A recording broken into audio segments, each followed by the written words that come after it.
I'm Christopher Hellman with the National Priorities Project, and the subject of today's budget brief is defining the fiscal cliff.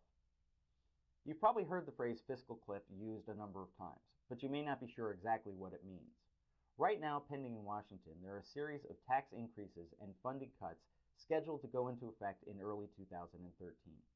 And if all of these provisions were to be implemented simultaneously, it would almost certainly have a negative impact on our already weakened economy.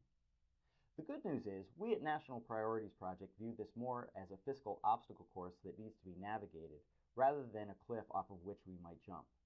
And the truth is, enactment of certain of these provisions would almost certainly have a positive impact on the U.S. economy.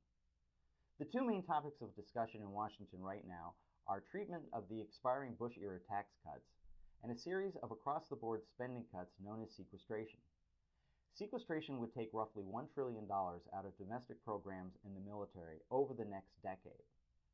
Meanwhile, with regard to the Bush-era tax cuts, the discussion centers on how to treat tax cuts for the very wealthy in this country, individuals making over $200,000 and families making over $250,000.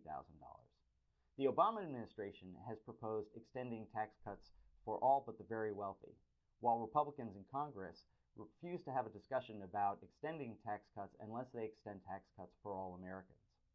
This is sure to be the topic of conversation in Washington for the next few weeks. Stay with National Priorities Project as we help you navigate the fiscal obstacle course.